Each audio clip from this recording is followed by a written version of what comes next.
صلی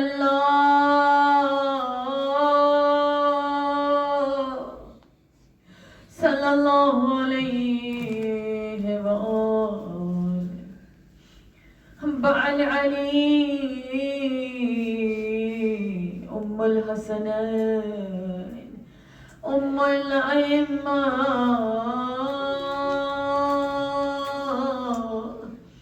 یا فاطمة الزہراء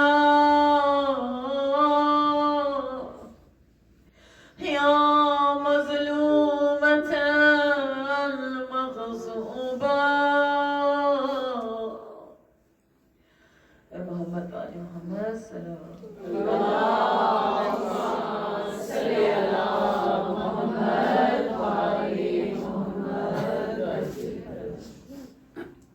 قال اللہ تبارک و تعالی فی القرآن المجید والفرقان الحمید وقوله الحق بسم اللہ الرحمن الرحیم قل لا اسألکم علیہ اجرا الا المودۃ فی القربى صلوات اللہم صلی علی محمد وآل محمد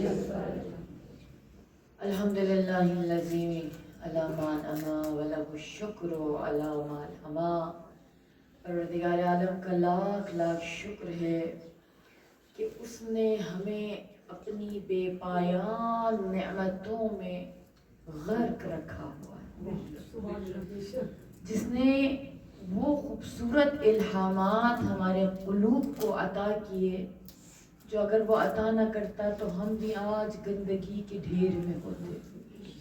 جیسا جناب سیدہ خطبہ فدکیہ میں فرماتی ہیں، تم بھول گئے گندا پانی پیتے تھے، گندا کھانا کھاتے تھے، میرے بابا نے تمہیں پانی پینا سکھایا، میرے بابا نے تمہیں طہارت سکھائی، میرے بابا نے تمہیں کھانے اور پینے کی تمیز سکھائی۔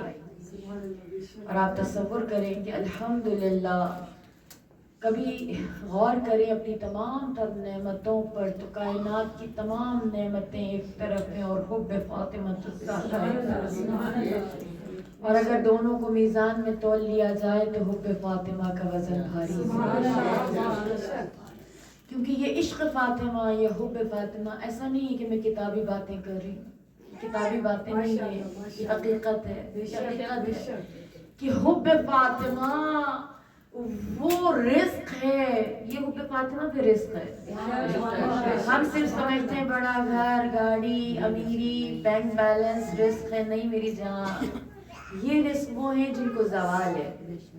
رزق تو وہ ہوتا ہے جس کو زوال نہ ہو، کیونکہ پروردگار عالم بہت خوبصورت جملہ مجھے جو بہت زیادہ پسند ہے، اور میں کہتی ہوں ہر مومن کو یہ جملہ بار بار تکرار کرتے رہنا چاہیے کہ ہمارا تعلق کس گھرانے سے ہے۔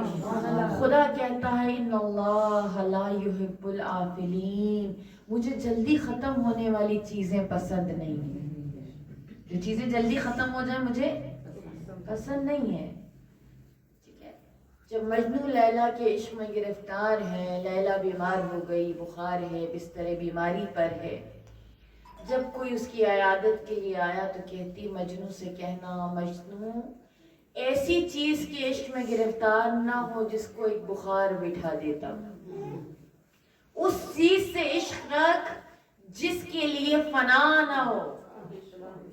اسی لیے خدا نے فرمایا ان اللہ لا یحب العاجلین، مجھے جلدی ختم ہونے والی چیزیں پسند نہیں ہیں۔ کائنات کا ہر رزق ختم ہونے والا ہے، مال ختم ہو جائے گا، شباب ختم ہو جائے گا، جوانی ختم ہو جائے گی، صحت ختم ہو جائے گی، دنیا، دولت، عروج، کامیابیاں سب ختم ہو جائیں گی، مگر ایک چیز ہے، ایک رزق ایسا ہے کائنات کا جو وقت کے ساتھ ختم نہیں ہوتا، کم نہیں ہوتا، اس کو عروج حاصل ہوتا ہے، اور ایسا عروج حاصل ہوتا ہے جس کو کبھی زوال نہیں ہے، وہ حب محمد و آل محمد۔ اللہم صلی علی محمد و آل محمد۔ جو اس در سے اپنا تعلق جوڑ لیتا ہے، جو اس در سے اپنا تعلق جوڑ لیتا ہے، جو اس کی محبت میں گرفتار ہو جاتا ہے، پھر خدا اس کو در بدر کی ٹھوکریں کھلاتے کھلاتے کھلاتے محمد تک پہنچا دیتا ہے۔ اس کی بہترین مثال سلمان فارسی ہے۔ میں ان کی طویل کہانی پہ نہیں جاؤں گی، بہت مزے کی کہانی ہے، بچیوں کو میں کہوں گی حتماً پڑھیں اس کو، بہار الانوار میں بھی موجود ہے۔ حضرت سلمان فارسی کا ایمان لانا، پھر کیسے نبی تک پہنچنا، کیسے کیسے ٹھوکریں کھانا، لیکن سوچے ایران کہاں، مدینہ کہاں، مجوسی مذہب کہاں، اسلام کہاں، اس وقت تو ایران تک دین پہنچا بھی نہیں تھا، لیکن تصور کرے، بس میں یہ لمحہ امید کے لیے آپ کو بتا رہی ہوں، کبھی ہمارے دلوں میں نہ آئے ہائے میرے جیسا گنہگار کہاں، اور فاطمہ کا گھرانہ کہاں۔ ٹھیک ہے، کل جیسے نعیمہ بہن پڑھ رہی تھی کہ کہاں حسین کی ماں، کہاں غریب کا گھر، کہاں حسین کی ماں، تو ہم یہ نہ سوچیں کہ ہم غریبوں کے گھروں میں، ہم غریبوں کے گھر کہاں اور حسین کی ماں کہاں۔ آپ سوچیں جو خدا، مجھے نہیں پتا سلمان کی نیکی کون سی تھی، سلمان کی نیکی کون سی تھی یہ میں نہیں جانتی، لیکن میں یہ جانتی ہوں کہ کچھ تو تھا، کچھ تو تھا کہ ایران کے مجوسیوں کے عالم کے بیٹے کے دل میں خدا محمد کا عشق ڈالتا ہے، حالانکہ اسے پتہ بھی نہیں ہے محمد کون ہے، اندیکھا اندھا عشق اس کو کہتے ہیں۔ اور پھر جب حضرت سلمان آنا چاہتے ہیں، اس کے والد جو ہیں حضرت سلمان کے، ان کو باندھ دیتے ہیں، ان کو بند کر دیتے ہیں، وہ نکل آتے ہیں، کہاں سے در بدر اٹھاتے، کسی عیسائی تک پہنچے، اس کے چرچ میں رہے، وہاں خدمتیں کی، وہاں سے وہ عیسائی راہب مرتے مرتے بتا گیا کہ دیکھو تم یہاں سے آگے نکل جاؤ، تم اگر جاؤ گے تو آگے تمہیں مدینہ میں شاید وہ ملے جس کی تم تلاش میں ہو۔ وہ صرف نشانیاں بتا رہے ہیں، انہیں خود بھی کچھ نہیں پتا کہ میں کس کے عشق میں گرفتار۔ خدا کرے ہمیں ایسا عشق نصیب ہو انشاءاللہ۔ در بدر ہوتے آ گئے، پھر ایک گھر کے ایک قافلے کے حوالے ہوئے، اس قافلے نے لا کر ان کو کہیں بیچ دیا، وہ جگہ جو مالک تھا بہت ظالم تھا، انہوں نے حضرت سلمان سے بہت سے کام کروائے، اب ایسے کام دیے سلمان کو جو کر نہ سکے تاکہ سلمان پہ سختی ڈالے، بہت سارا سامان دیکھا، شام تک جیسے آپ تصور کر لیں ایک پورا کھیت کہا کہ اجاڑ دو، اجڑا ہوا ہے اس کو سمیٹ دو۔ حضرت سلمان فارسی حیران ہوئے، کہا خدایا میں نہیں کر سکتا، مدد ہوئی تو سب ہو گیا، اب ان لوگوں نے کہا لو یہ تو جادوگر ہے۔ وہاں سے اس نے ان پہ تشدد شروع کیا، وہاں سے پھر بھاگے، وہاں سے پھر ایک خاتون کے کھیت میں پہنچے، کھجوروں کا کھیت تھا، مالکن بہت اچھی تھی اور حضرت سلمان کی امانت داری سے متاثر بھی تھی کہ اس دن وہ دن آیا کہ جب اس باغ میں محمد مصطفیٰ آئے، علی مرتضیٰ آئے، اس باغ میں یہ شخصیات آئیں۔ آپ دیکھیں، یعنی میں امیجن کریں کہ وہ کون سا لمحہ ہے جب آپ کو آپ کا معشوق ملنے والا ہے اور آپ کو پتہ بھی نہیں کہ یہی وہ معشوق ہے جس کے لیے میں کب سے در بدر ہو رہا ہوں۔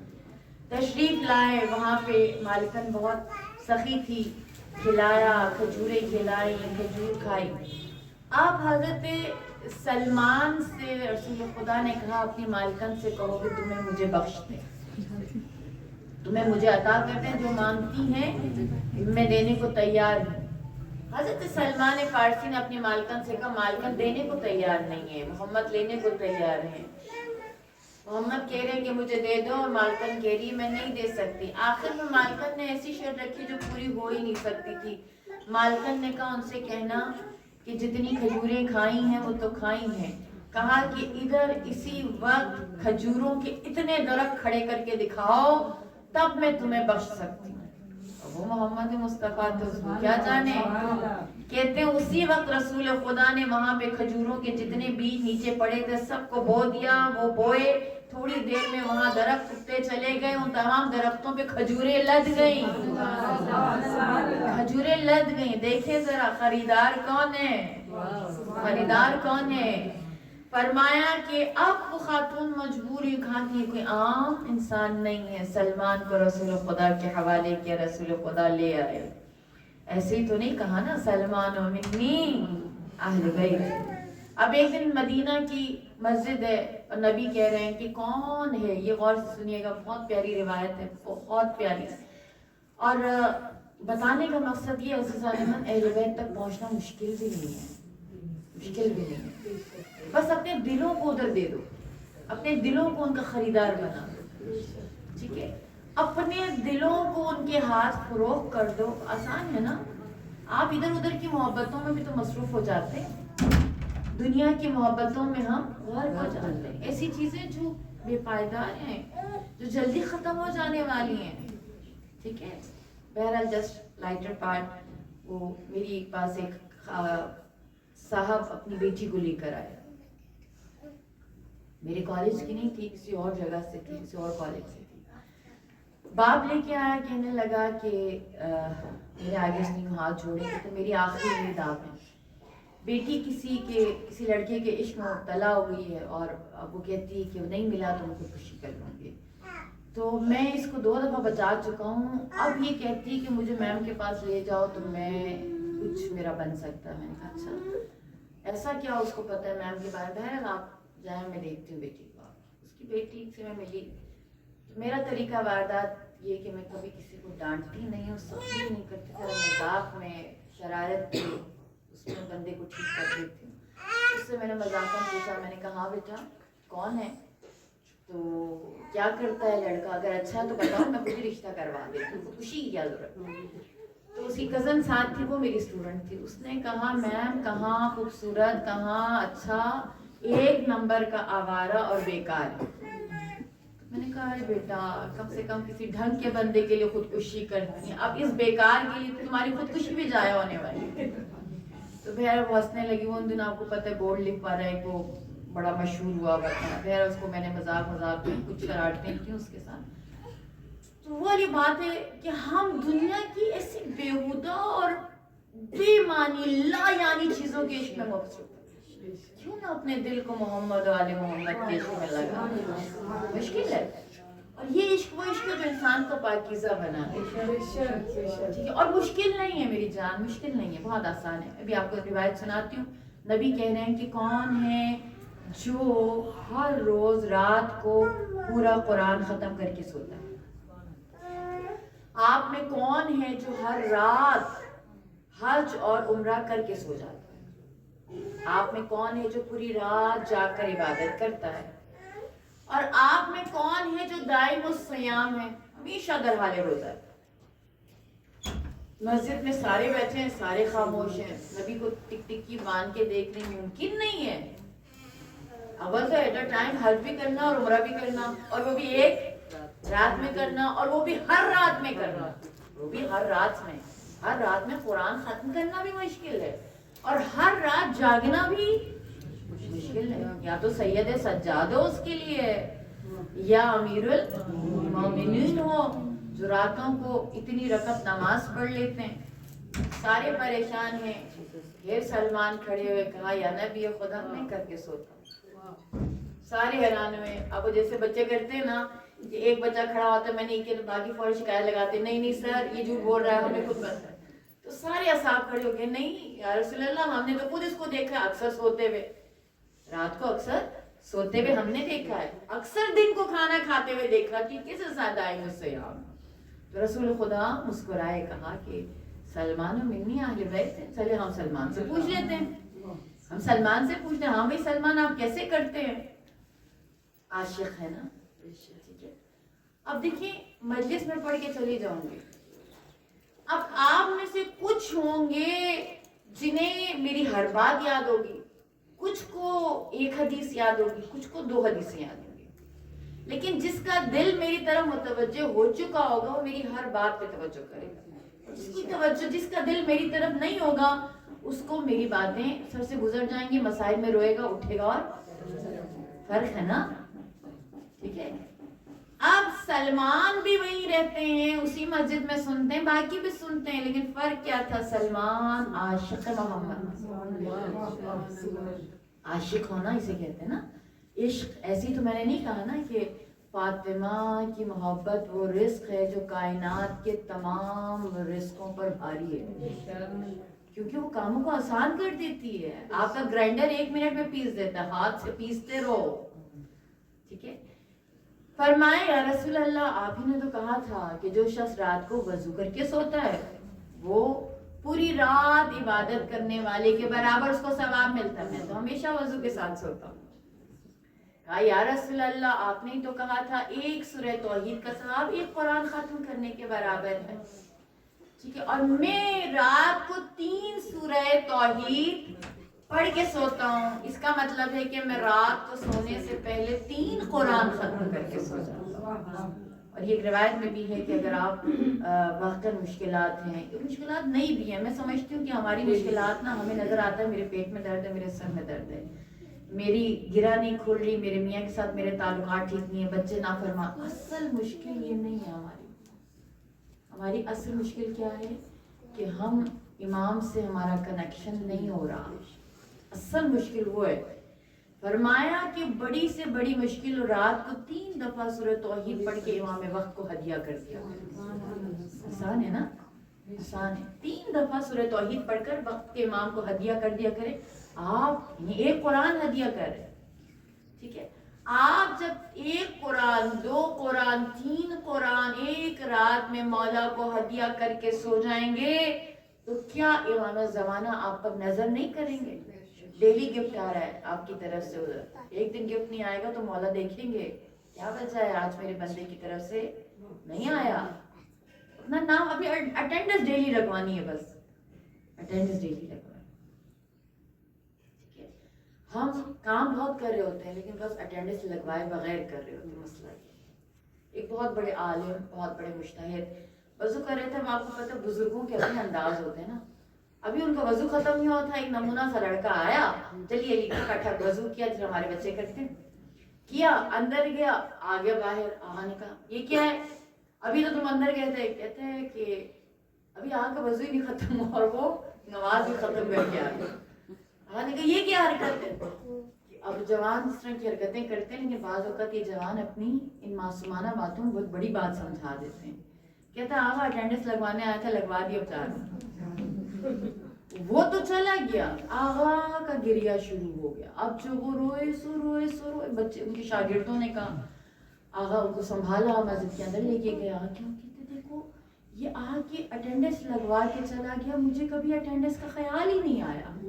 یقیناً اتنے بڑے برگزیدہ عالم ہیں، ایسا نہیں تھا کہ وہ لاپرواہ تھے، لیکن بعض اوقات ایک چھوٹا سا نالائق سا بچہ بھی آپ کو بہت بڑی بات سمجھا دے.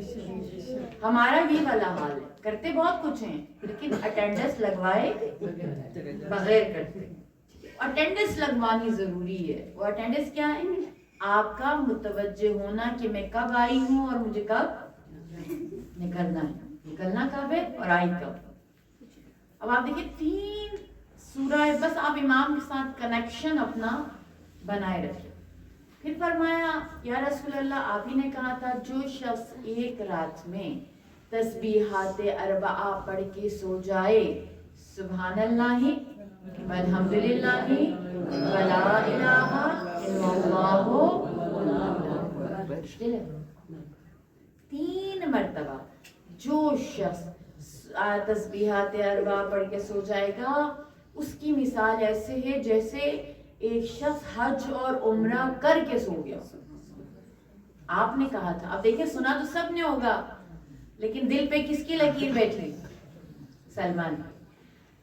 فرمایا کہ میں ہر روز رات کو تسبیحات 4 پڑھ کے سوتا ہوں. پھر فرمایا کہ یا رسول اللہ آپ ہی سے میں نے سنا تھا کہ اگر کوئی شخص 1 مہینے میں 3 روزے اگر رکھ لے اس کی مثال ایسے جیسے اس نے پورا مہینہ روزہ رکھا ہو. تو میں ہر مہینے 3 روزے رکھتا ہوں تو میری مثال ایسے ہوئی جیسے پورا سال روزے رکھتا ہوں. آپ تصور کریں کہ جب آپ اہل بیت سے کنیکٹڈ ہوتے چیزیں آسان ہو جاتی ہیں. ہم سمجھتے ہیں وہاں چیز مشکل ہوگی لیکن نہیں میری جان، چیزیں آسان ہو جاتی ہیں، خوبصورت ہو جاتی ہیں. آپ دیکھیں بعض اوقات کام ہم کر رہے ہوتے ہیں لیکن وہی بات ہے میرا آسان سا میں بعد میں چیزوں کو آسان استاد ہوں تو تھوڑا سا یہ والا ہمارا فارمولہ ہو جاتا ہے کہ مشکل چیزوں کو آسان انداز میں بتا دیتے ہیں. ٹھیک ہے. اب بظاہر آپ صبر کر رہے ہیں نا اپنی زندگیوں میں, آپ کی سب کی زندگیوں میں کوئی نہ کوئی مشکل ہے, آپ سب نے صبر کیا, کبھی کسی کی موت پر, کبھی کسی کی بیماری پر, ہر ایک نے کہیں نہ کہیں صبر کیا. لیکن کہاں پہ ہم مار کھا جاتے ہیں؟ جب ہماری اٹینڈنس نہیں لگی ہوتی, ہم متوجہ نہیں ہوتے کہ ہم صبر کر رہے ہیں. ٹھیک ہے. روایت کہتی ہے کہ قیامت میں جب عالم محشر برپا ہوگا تو خدا کی طرف سے ہاتف غیبی صدا دے گا, این الصابرون, صبر کرنے والے کہاں ہیں, وہ آ جائیں. اب دیکھیں ہم نے اسپیشلی ہماری مشرقی مائیں, ہماری مشرقی بیٹیاں, ہماری مائیں مشرقی جو مائیں ہیں بیٹیوں کو سکھاتی ہیں بیٹا اپنی خواہشات کو دبا کے رکھو, خواہشات پہ نہیں جانا, خواہشات پہ نہیں جانا, اچھا سکھاتی ہیں. لیکن افسوس کی بات یہ کہ ان بچوں کو پتہ ہی نہیں ہوتا کہ ہم خواہشات پر نہیں جا رہے ہیں, ہم صبر کر رہے ہیں. اگر اسی صبر کو کنیکٹ کر دیں اہل بیت سے تو فرمایا کہ گرو اٹھے گا اور وہ گرو کہے گا نحن الصابرون, خدایا ہم صبر کرنے والے. تو کہتے باقی اہل محشر سوال کریں گے کس چیز پر صبر کرتے تھے آپ, کس چیز پر صبر کرتے تھے آپ؟ تو وہ کہیں گے کہ ہم اپنے نفس کو سرکش ہونے سے بچانے کے لیے صبر کرتے تھے. یعنی جب ہمارا نفس گناہ کی طرف جانے لگتا تھا ہم اس کو روک لیتے تھے. اور یہ بہت بڑی بات ہے. ایک اور روایت میں نے دیکھی تھی اس حوالے سے کہ فرماتے ہیں کہ اہل محشر میں کچھ ایسے ہوں گے جن کو خدا پرواز کروائے گا اہل محشر سے بہشت کی جانب. یعنی ابھی باقی محشر میں کھڑے ہوں گے, اس گروپ کو اٹھا کے جنت میں بھیجے گا. ایون جنت میں موجود ملائکہ پوچھیں گے آپ کیا کرتے تھے جو اتنی جلدی آ گئے, تو باقی سب کھڑے ہیں لائن میں, آپ کیا کرتے تھے؟ کہتے کچھ بھی نہیں, دو کام, کچھ بھی نہیں, دو کام. ایک کام کون سا؟ محمد و آل محمد پر درود بہت بھیجا کرتے تھے. اللہم صلی علی محمد و آل محمد وعجل فرج. اور دوسرا کام ہماری خلوتیں پاک تھیں, ہماری خلوتیں, جلوت تو سب کی پاک ہوتی ہے نا, خلوت کا پاک ہونا, ہماری خلوتیں پاک تھیں. اب آپ تصور کریں خلوت پاک کیسے ہوگی؟ جب آپ اپنے نفس کو کنٹرول کریں گے. ٹھیک ہے, جب آپ اپنے نفس کو کنٹرول کریں گے آپ کی خلوت آٹومیٹکلی پاک ہو جائے گی. پھر فرماتے ہیں کہ ایک اور اعلان ہوگا, این ایھا الفاضل, کدھر ہے فضل والے؟ صاحبان فضل کہاں ہیں؟ کہتے ہیں گرو کھڑا ہو جائے گا اور کہے گا پروردگارہ ہم ہیں صاحبان فضل, کہ ہم صاحبان فضل ہیں. تو پھر باقی والے پھر پوچھیں گے بھئی آپ کیا کرتے تھے اب جو آپ فضل والے, آپ لوگ ایسا کون سا کام کرتے تھے کہ خدا نے آپ کو صاحبان فضل میں قرار دیا؟ صلوات بھیجو محمد اللہم صلی علی محمد وآل محمد وعجل فرجهم. باری دیگر صلوات. اللہم صلی علی محمد وآل محمد وعجل فرجهم. یا حیدری یا حیدری یا حیدری محمد پہ بلند تر سلامات. اللہم صلی علی محمد وآل محمد وعجل فرجهم. فرماتے ہیں کہ جب کوئی ہمارے ساتھ جہالت سے پیش آتا تھا تو ہم اس کے ساتھ خیر سے پیش آتے تھے. ہم اس کا جواب جہالت سے نہیں دیتے تھے, ہم اس کا جواب صبر, تحمل اور خیر سے دیتے تھے. تو خدا نے ہمیں صاحبان فضل میں قرار دیا. آپ تصور کریں قرآن مجید کی آیت بھی ہے, پروردگار عالم ارشاد فرماتا ہے جب تمہارا سامنا جہلا سے ہو چپ کر کے گزر جائے کہ جواب نہ دیا کرو, جواب نہ دیا کرو. خدا نے اپنے نبی کو حکم دیا ہے محمد جواب نہ دیا کریں جب جہلا سے ملیں. ٹھیک ہے, ایسی صاحب فضل انسان نہیں بن جاتے. فرمایا صاحبان فضل وہ ہیں جو جہل کا جواب بھی خیر سے دیتے ہیں. ٹھیک ہے. تیسرا فرمایا کہ اعلان ہوگا, اور یہ سب سے خوبصورت اعلان ہے, کہاں ہیں اللہ کے ہمسائے؟ پروردگار عالم کے ہمسائے کہاں ہیں؟ اب جو یہ اعلان ہوگا تو سارے حیران ہوں گے, خدا کا ہمسایہ کوئی کیسے ہو سکتا ہے؟ اللہ کی ہمسائیگی کسی کو کیسے مل سکتی ہے؟ اللہ کو وجود نہیں رکھتا، اللہ وجود تو ہے، جسم نہیں رکھتا، یہ ہم وجود جسمی کو کہتے ہیں۔ تو فرماتے ہیں کہ جب وہ سب متعجب ہوں گے اور اہل محشر حیران ہوں گے، ایک گروپ اٹھے گا اور کہے گا کہ خدایا ہم ہیں آپ کے ہمسائے۔ کیا کرتے تھے جو خدا کے ہمسائے ہو گئے؟ یہ تحفہ انشاءاللہ آج لے کے جائیں۔ میں سب سے پہلے پھر میری تمام مائیں بہنیں، فرمایا کہ آج تم بتاؤ کہ تم کیسے خدا کے ہمسائے ہو گئے۔ اللہ کی ہمسائیگی بہت بڑا کام ہے۔ کہا کہ کچھ بھی نہیں، بس ہم محبت کرتے تھے خدا کے لیے، ہم عطا کرتے تھے خدا کے لیے، ہم روکتے تھے خدا کے لیے۔ کل یاد ہے آپ کو میں نے بتایا تھا کہ جناب فاطمہ الزہرا اور ان کے گھرانے کو خدا نے یہ مقام اس لیے دیا، صلی اللہ محمد وآلِ محمد۔ اس گھر میں اخلاص بہت تھا، اس گھر کی بنیادوں میں اخلاص تھا، اس گھر کے وجود میں اخلاص تھا، اور اخلاص نے اس گھر کو اس قابل بنایا کہ آیتوں کے نزول پہ نزول ہوا۔ سبحان اللہ۔ ٹھیک ہے، فرماتے ہیں کہ وہ لوگ جو خداوند تبارک و تعالیٰ کے ہمسائے ہوں گے اور ان کو وہ شرف ملے گا، کیوں؟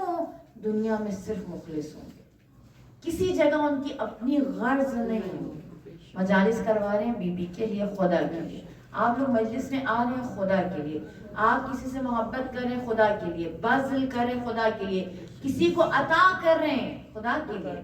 دیکھیں آپ گفٹ دیتے ہیں نا، ایک دوسرے کو دیتے ہیں، ماں بیٹی کو ایون دیتی ہے، لیکن وہ بیٹی کی خاطر نہیں، خدا کی خاطر دے۔ اللہ اکبر، وہی ایک تحفہ آپ کو کہاں لے جائے گا۔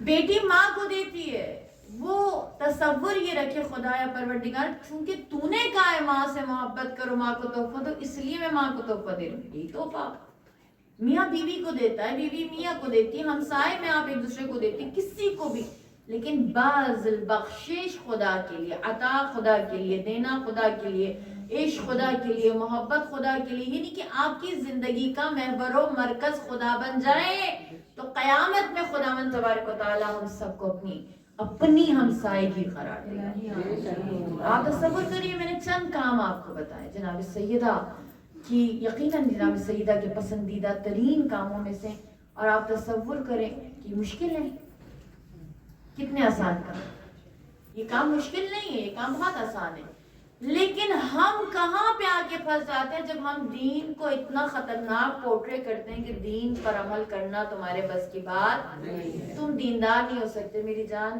ہمیشہ میں ایک جملہ بار بار خود کو بھی یاد دلاتی ہوں، آپ سب کے لیے بھی ہے، کہ امام حسین نے کربلا میں کھڑے ہو کے کہا تھا، امام حسین فرماتے ہیں کہ مجھے دین بازوں کی نہیں، دینداروں کی ضرورت ہے۔ دیندار بنو، دین باز نہ بنو۔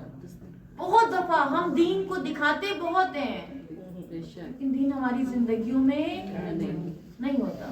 میری جان، دین کیا ہے؟ امانتداری دین ہے، دیانتداری دین ہے، ماں کا اپنی اولاد کی تربیت کرنا دین ہے، اولاد کا اپنی ماں کی اطاعت کرنا دین ہے، بیوی کا شوہر کے ساتھ محبت کرنا دین ہے، شوہر کا بیوی سے محبت کرنا دین ہے، شوہر کا رزق کمانا دین ہے، اور خصوصاً وہ رزق حلال کمانا دین ہے، عینی دین ہے۔ میرے دین کی خاصیت یہ ہے کہ خدا نے میرے دین کو جائے نماز پر اور روزے پر اور زکوٰۃ پر محدود کیا ہی نہیں ہے۔ کہا تم دیکھو تو ہر طرف دین ہے، نہ دیکھو تو جائے نماز پر بھی دین نہیں ہے۔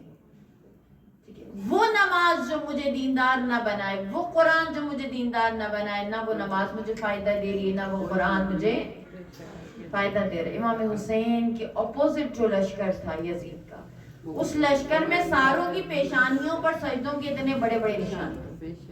ابن ملجم ماتھے پر اتنا بڑا نشان لے کر قاتل علی بنا۔ مسئلہ نماز میں نہیں تھا، مسئلہ اس کی نماز میں تھا۔ نماز تو انسان کو کیا کرتی نا، صلاۃ تنہا عن الفحشاء والمنکر، نماز تو فحشا اور برائیوں سے روک دیتی، لیکن وہ کیسی نماز تھی؟ اس نماز میں روح نماز نہیں۔ وہ نماز تو پڑھتا تھا اور بہت پڑھتا تھا، لیکن کبھی اس نے سمجھا ہی نہیں جھکنے کا مطلب ہے جھک جاؤ، ہر ایک کے آگے جھکو، ہر ایک کے آگے نہ تمہاری خواہشات کے آگے تم نے جھکنا ہے، نہ کسی اور بندے کے آگے تم نے جھکنا ہے. لیکن یہی نماز جب فاطمہ الزہرا پڑھتی ہے، یہی قرآن جب فاطمہ الزہرا پڑھتی ہے، تو ہم دیکھتے ہیں کہ فاطمہ جب محراب عبادت میں جاتی ہے تو روایات میں موجود ہے کہ اہل مدینہ نے سب نے دیکھا کہ فاطمہ جب ظہر کی نماز کے لیے محراب میں جاتی تھی، زمین سے آسمان تک، فاطمہ کے حجرے سے آسمان تک، فرماتے ہیں کہ ایک نور بلند ہوتا تھا کہ نبی خدا فرماتے تھے میری بیٹی فاطمہ محراب عبادت میں یہ نماز ہے. ایک یہ نماز ہے، ایک نماز وہ ہے جو میرا حسین پڑھ رہا ہے، ٹھیک ہے. ایک وہ سجدہ ہے جو حسین کرتا ہے، تیروں پر مسلط ہے اور شکر کر رہا ہے، خدایا تیرا شکر ہے، خدایا تیرا شکر ہے. اور وہ بہن ہے جو بھائیوں کو ٹکڑے ٹکڑے اپنے بھائی کو دیکھتی، لیکن کیا کہتی؟ اللہم تقبل منا، خدایا مجھ سے، ہم سے ان کو قبول فرما. یہ دین ہے. دین یہ ہے کہ آپ خود کو، اپنے نفس کو، اپنی جان کو خدا کے سپرد کر دیں. اور میری جان، جب ہم خود کو خدا کے سپرد کرتے ہیں تبھی ہم اپنی منزل تک پہنچتے ہیں، کیونکہ خدا کے سوا میرا اور آپ کا خریدار کوئی نہیں ہے. میرا اور آپ کا خریدار کوئی نہیں ہے. آپ یقین کریں، یقین کریں، آپ کی ماں بھی آپ کو نہیں سمجھ سکتی جیسے آپ کا خدا آپ کو سمجھتا ہے. حد ہے نا؟ ٹھیک ہے. بہت سی دفعوں پہ ہوتا ہے کہ ہمیں ہوتا ہے افسوس کہ بھئی میں ایسی نہیں ہوں، لوگ مجھے ایسا سمجھتے ہیں. عزیزان من، لوگ تو سمجھیں گے نا، کیونکہ وہ آپ نہیں ہیں، وہ آپ کے خالق. ایون آپ کا شوہر، ایون ایک بیوی اپنے شوہر کے بارے میں کیا کچھ کہہ سکتی، شوہر بیوی کے لیے کیا کچھ کہہ سکتا ہے. ماں اپنی بیٹی کو نہیں سمجھ سکتی، اپنے بیٹے کو نہیں سمجھ سکتی. دنیا میں کوئی تعلق ایسا نہیں ہے جو آپ کو پہچان سکے سوائے اس کے جو آپ کا. اور اتنا پیارا خالق، تھک تو نہیں رہا؟ اتنا پیارا خالق کہ حضرت موسیٰ سے فرعون کی تعریف میں کر رہا تھا. یعنی میں بعض اوقات سمجھتی ہوں کہ پتہ نہیں ہم جتنا شکر کرے گا، میں اتنا پیارا رب ہمارے. حضرت موسیٰ کہہ رہے خدایا آپ نے فرعون کو اتنا کچھ دیا، اس کو مال دی، اس کو پتہ ہے بہت ماشاءاللہ کہتے ہیں کہ فرعون جو ہے نا مالی حوالے سے تو تھا، صحت بھی بہت اچھی تھی، کبھی بیمار نہیں ہوتا تھا. اس کو صحت بھی دی ہے، اس کو مال بھی دیا ہے، اس کو سب کچھ دیا خدایا. بہت سی میری مائیں بہنیں یہاں بیٹھی سوچ رہی ہوں گی، اکثر لوگوں کے ذہن میں خیر ہم جتنا دین کی طرف آتے جاتے ہیں ہمارے اوپر آزمائشیں بڑھتی جاتی ہیں. ٹھیک ہے. خدا کیا کہہ رہا ہے؟ دیکھیے اللہ آپ کی نا چھوٹی سی بھی اچھائی کو کنسیڈر کرتا ہے. اللہ کی یہ بات بہت بہت پیاری ہے. دنیا والے آپ کی 1000 اچھائیوں میں ایک برائی دیکھتے ہیں نا، خدا آپ کی 1000 برائیوں میں ایک اچھائی کو ڈھونڈ لیتا ہے. حضرت موسیٰ شکایت کر رہے ہو، خدا کیا کہتا ہے موسیٰ سے؟ موسیٰ ایڈمنسٹریٹر اچھا ہے، وہ بادشاہ اچھا ہے، یعنی ساری برائیاں اس میں. لیکن اور یہ تاریخ میں موجود ہے کہ فرعون اپنی ریاست میں اپنے لوگوں کے ساتھ اچھا تھا. یعنی فرعون جو خود کو خدا کہہ رہا ہے، خدا اس کے اندر بھی اچھائی دے. سامری، حضرت موسیٰ گئے کوہ طور پہ 40 دن کے لیے، سامری نے گوسالہ بنایا، جادوگر تو وہ تھا، اس گوسالے میں سے آواز نکالی، لوگوں کو اس کی عبادت پہ لگا دیا. موسیٰ آئے، ناراض ہوئے، اتنی میری محنت 40 دن میں غرق کر دی. خدا کہتا ہے موسیٰ لا تقتل السامری، قتل نہیں کرنا، سامری کو سزا دے دینا، قتل نہیں کرنا. موسیٰ پوچھے خدایا کیوں؟ کہتا ہے سخی بہت ہے، سخی بہت ہے. یعنی خدا کے مقابل ایک بچڑے کو لا کے کھڑا کر دیا اور خدا کہہ رہا قتل نہیں کرنا کیونکہ سخی بہت ہے. فرعون غرق ہو رہا ہے، موسیٰ سے کہہ رہا ہے مجھے بچا لو، موسیٰ نہیں بچاتے. پتہ کیا کہتا ہے خدا؟ موسیٰ آپ سے کہا نا، نہیں بچایا، حق تھا تیرا. ابھی بھی اگر مجھ سے کہتا خدایا بچا لے، میں بچا دیتا. موسیٰ حیرانی، خدایا آپ کی کتنی اسے نافرمانی کی، خود کو آپ کے برابر لا کے کھڑا کیا. کہا موسیٰ تیرا بندہ نہیں تھا نا، میرا بندہ، میں اس کا خالق تھا نا. اس حال میں بھی مجھے کہتا، ایک دفعہ کہتا خدایا بچا لے تو میں بچا لیتا۔ آپ تصور کریں کس خدا سے ہم دور ہو رہے ہیں، کس خدا سے دور ہو رہے ہیں جو ہمیں انتہا کی تکلیفوں سے بھی نجات دیتا ہے۔ اور عزیزان من، جو بندہ خدا کے قریب ہوتا ہے خدا اس کو آزمائشوں میں مبتلا کرتا ہے۔ کیوں؟ مولوی کا ایک شعر ہے، ایرانی عارف ہیں، شاعر ہیں، خام بودم پخته شدم سوختم، کچا تھا میں پک گیا اور پھر پکنے کے بعد جل گیا، اور میری جان سونا جلنے کے بعد ہی کندن بنتا ہے، جب تک آپ اس کو جلائیں گے نہیں وہ کندن تو ریت سی ہے جس کی کوئی ویلیو۔ لیکن اسی ریت کو آپ جمع کرتے ہیں، کندن اس کو تندور میں ڈالتے ہیں، اس کو جلاتے ہیں، پھر جب وہ جل جاتا ہے تب وہ سونا بنتا ہے۔ تو آپ سمجھتے ہیں کہ ہم اگر آزمائشوں میں ہیں تو کیا وجہ عزیزان من، جب آزمائشیں بڑھ جائیں تو سمجھ لیں کہ خدا آپ کو کندن بنانا چاہتا ہے، خدا آپ کو توڑنا چاہتا ہے۔ کیوں؟ تاکہ خود جوڑے۔ آپ ٹوٹیں گے نہیں تو جوڑے گا کون؟ ٹھیک ہے عزیزان من، فاطمہ الزہرا سے بڑھ کر خدا کی بارگاہ میں عزیز کوئی نہیں تھی، لیکن خدا نے اس فاطمہ کو جتنی آزمائشوں اور تکلیفوں میں ڈالا آپ تصور نہیں کر سکتے۔ یعنی واقعاً ابھی ہمارے اندر طاقت نہیں ہے نا، ہم کچھ مصائب کا حصہ پڑھتے ہیں اور سناتے ہیں،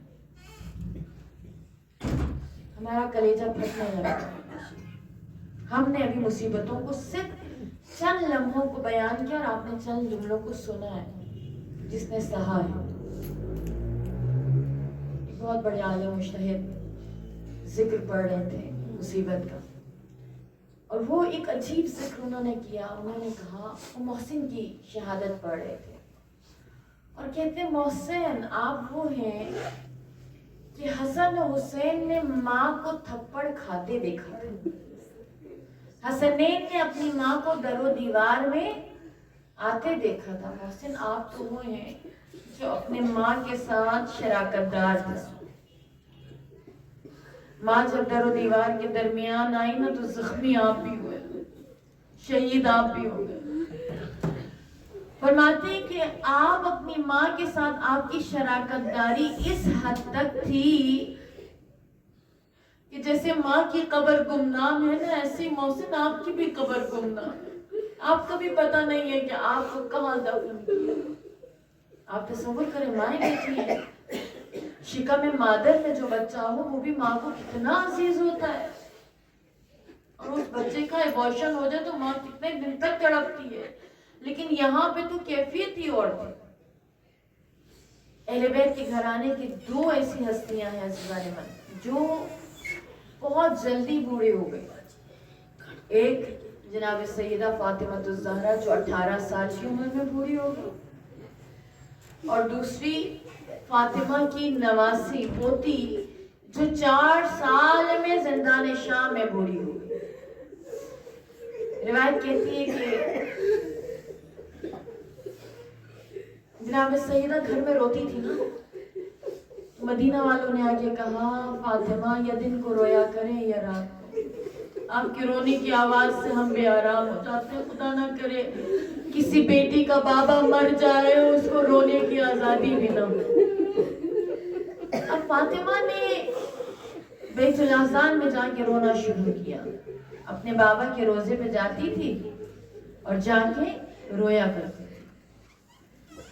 18 سال کی تھی لیکن تنہا نہیں جا سکتی تھی، دونوں بیٹوں کا سہارا لے کے جاتی تھی۔ ایک دن فاطمہ کو واپسی میں دیر ہو گئی، مولا علی ڈھونڈنے نکل گئے۔ فرماتے ہیں کہ دیکھا آگے سے کوئی شخص آ رہا ہے، کہا کہ آپ نے کسی خاتون کو ادھر آتے دیکھا؟ تو اس شخص نے کہا کہ ہاں میں نے ایک ضعیفہ کو دیکھا تھا جو 2 بچوں کا سہارا لے کر آ رہی تھی۔ امیر مومنین کی آنکھوں میں آنسو آئے، فرمایا کہ ہاں بھائی یہ فاطمہ۔ اچھا اتنے میں بیوی پہنچی، بچے پہنچے، دیکھا حسن کا چہرہ جھلسا ہوا تھا۔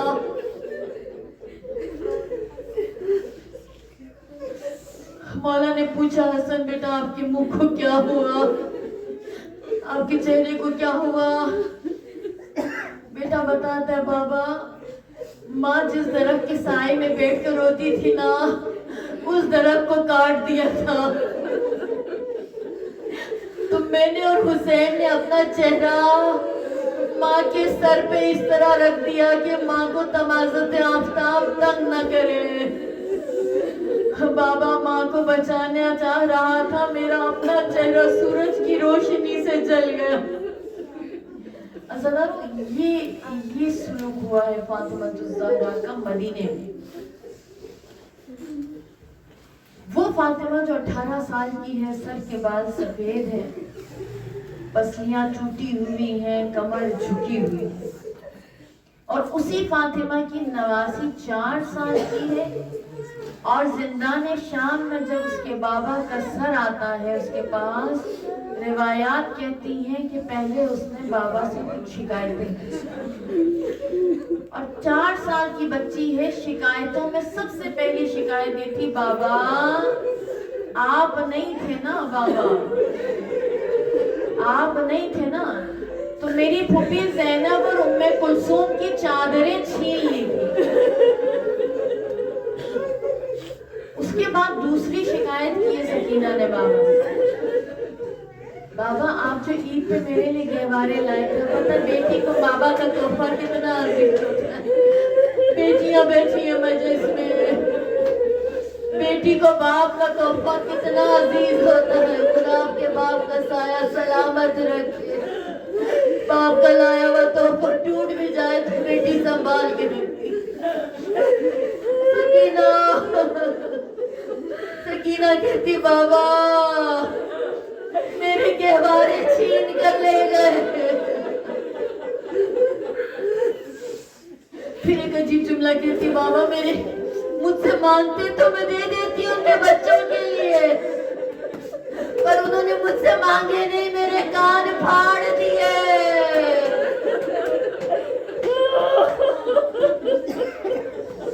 اپنے گال دکھاتی ہے سکینہ, بابا کے سر کو اپنے گال دکھا رہی ہے.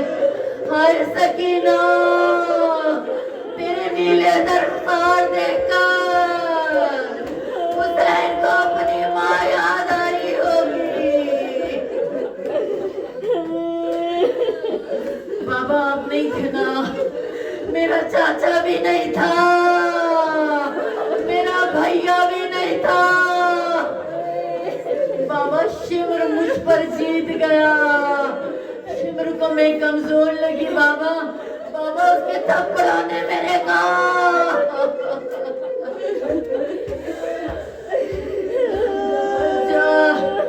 جب شکایتیں کرتے کرتے تھک گئی سکینہ تو اپنی ساری شکایتوں کو ایک جملے میں سمیٹا. کہتی ہے, بابا سکینہ بوڑھی ہو گئی. بابا سکینہ بوڑھی ہو گئی. عزاداروں, ہائے اہل بیت کے گھرانے کے یہ 2 بوڑھے, ایک 18 سال کی بوڑھی, ایک 4 سال میں بوڑھی ہو گئی. اِنَّ لِلَّهِ وَإِنَّ إِلَيْهِ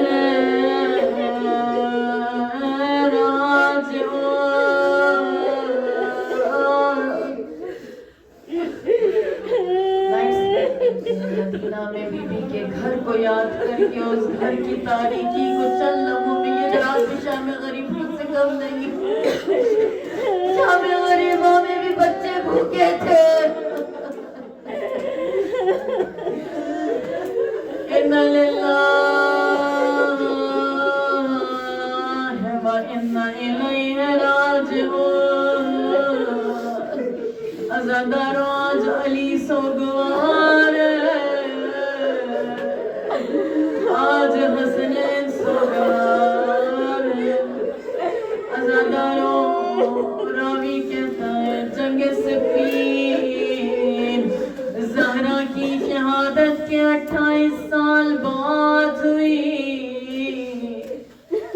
علی کے بال بھی سفید, علی کی داڑھی بھی سفید. دوستوں نے کہا یا علی اپنی داڑھی کو رنگ لیجیے، غضب کریں، جوان دکھیں گے۔ علی کہتے ہیں ہائے میں سوگوار فاطمہ ہوں۔ عزاداروں، حسنین کہتے ہیں ہم غلطی سے بھی گھر میں ماں کا نام نہیں لیتے تھے۔ یا علی کل تک زہرا کو یاد کر کے روئے، آج دن میں بھی زہرا کو یاد کیا۔ آج کی رات علی کی تنہائی کی رات ہے۔ یا علی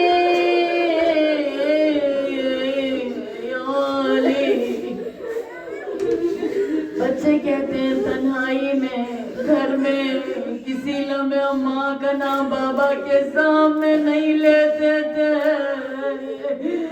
بابا کے سامنے ماں کا نام آتا تو بابا بچوں کی طرح رونا شروع کر دیتے۔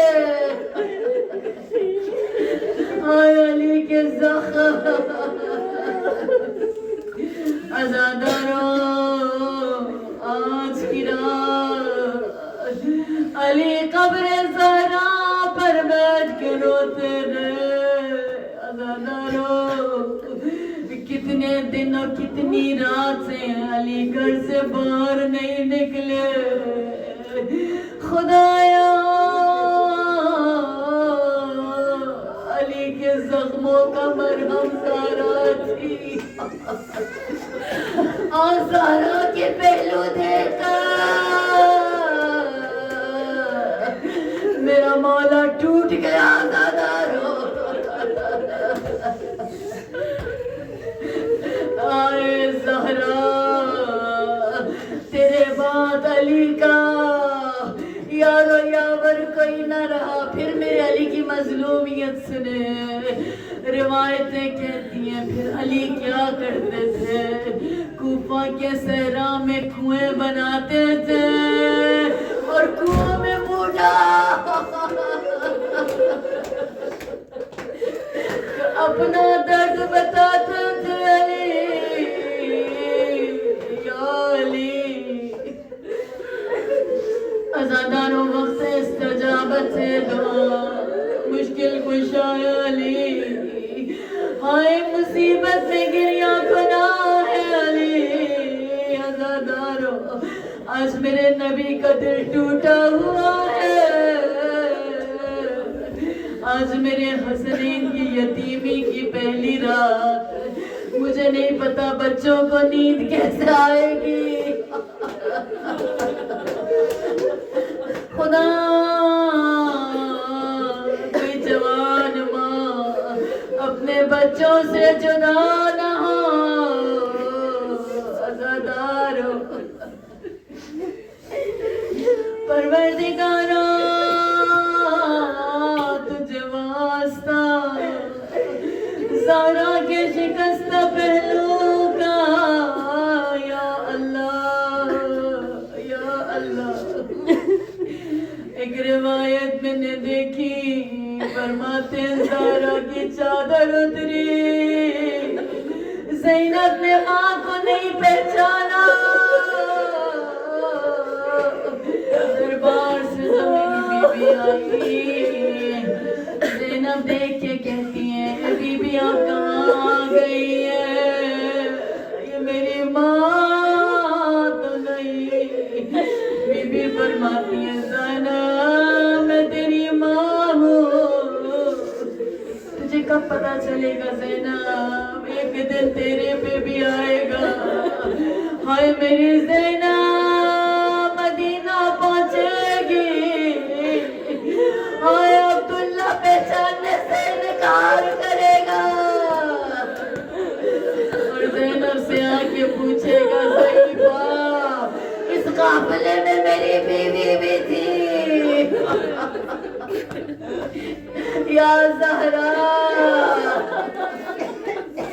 آپ اپنے بازو چھپاتی رہی، زینب نے آ کر نبی کے روزے پہ کہا بابا نانا جان دیکھے ذرا آپ کی امت نے کیسا اجر دیا. اگر آج نبیوں کا مجمع نہ ہوتا تو میں آستین اوپر کر کے دکھاتی. آئے زینب زینب کے نیلے بازو خدایا پروردگارا تجھے واسطہ زہرا کی نماز شب کا خدا بی بی ہم غریبوں کو اپنی دعاؤں میں شامل کر لے اللہ خدا تجھے زہرا کے نیلے رخسار کا واسطہ مریض التماس دعا کا اے خدا مریضہ نے مورد نظر خدایا پروردگارا تمام مریضوں کو شفا دے دے یا اللہ خدایا صاحب خانہ کی جو بھی حاجات ہے تجھے واسطہ اس گھر کا جو تاریخ ہے ماں کے بغیر گھر اندھیرا ہے یا زہرا